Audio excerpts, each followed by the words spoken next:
Ah! Nope, just yourself. Got it.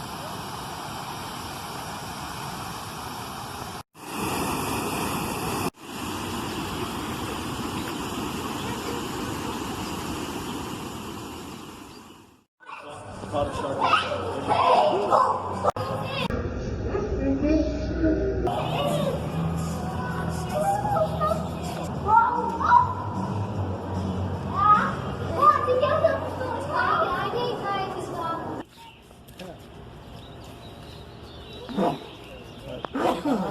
Foo Fighters. Bless you. So uneventful, but pretty cool. That's cool. See the little pickup there?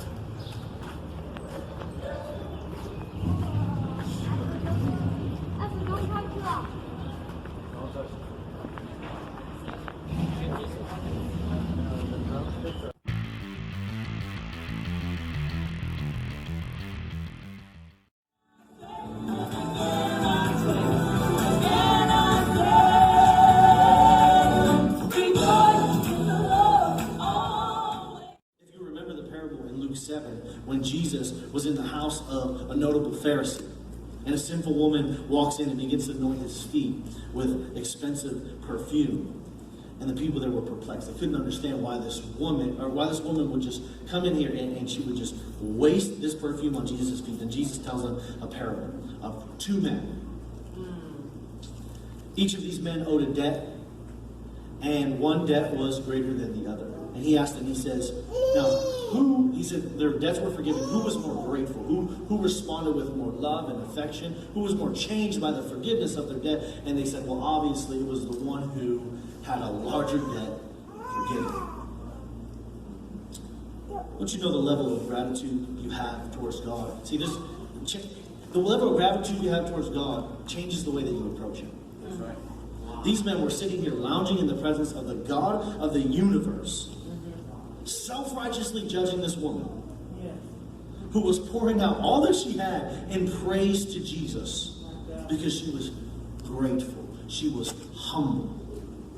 The treasure of knowing Christ and what it is that you want to cure to discontentment. You want to understand why you're lacking gratitude. I want to remind you of this message, the core message of this word, the whole reason the Bible was written today. And this might seem fundamental to some of you. This might seem basic or 101. But now we see Jesus, Lord, who didn't enter the world as a man, but came as a humble baby. Come on. Different than Adam. Yes, sir.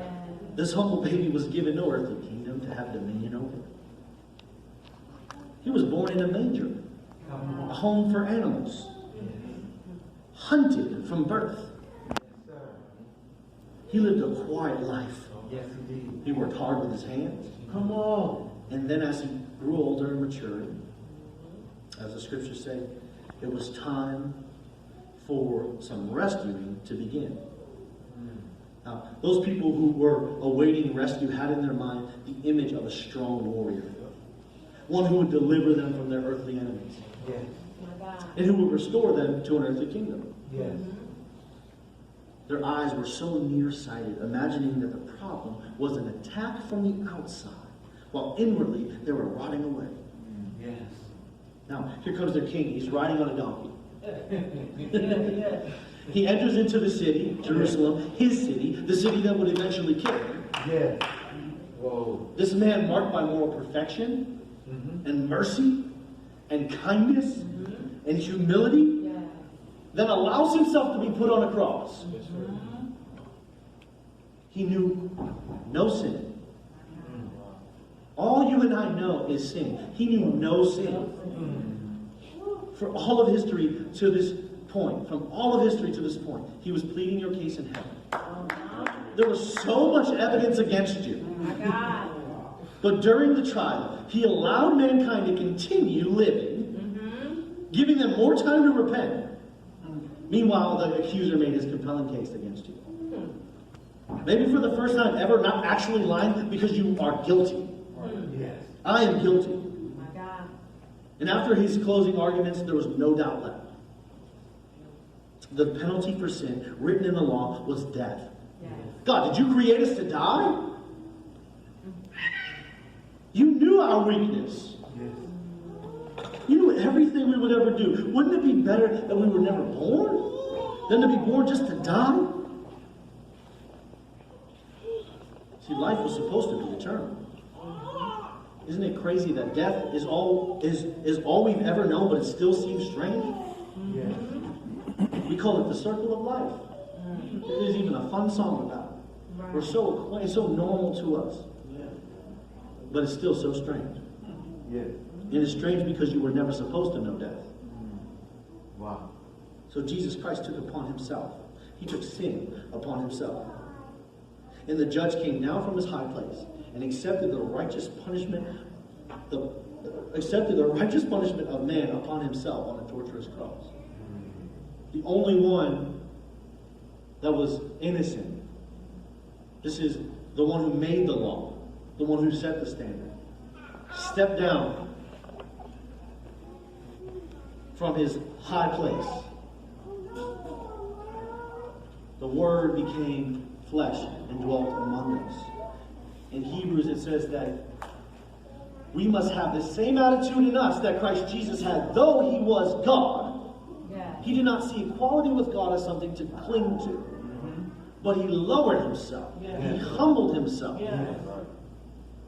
This is why we're thankful. This is why we pray. This is the goal. This is the focus of our lives.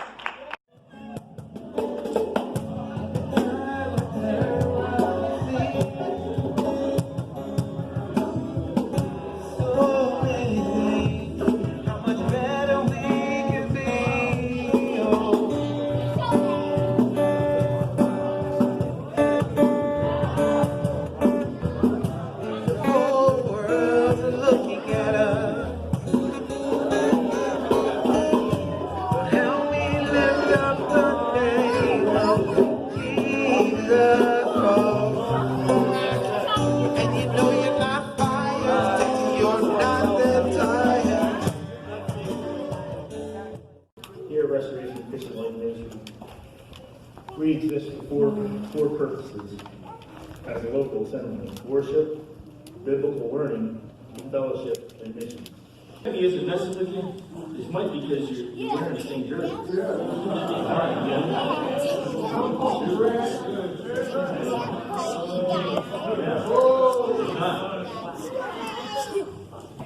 You know, a good coach won't send you out. He won't send you out without a helmet. Well, they equipped you. You just have to put in the time, the patience, the training.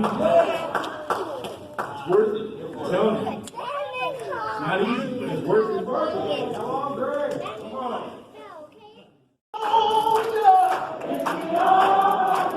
Amen.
I made a silly face.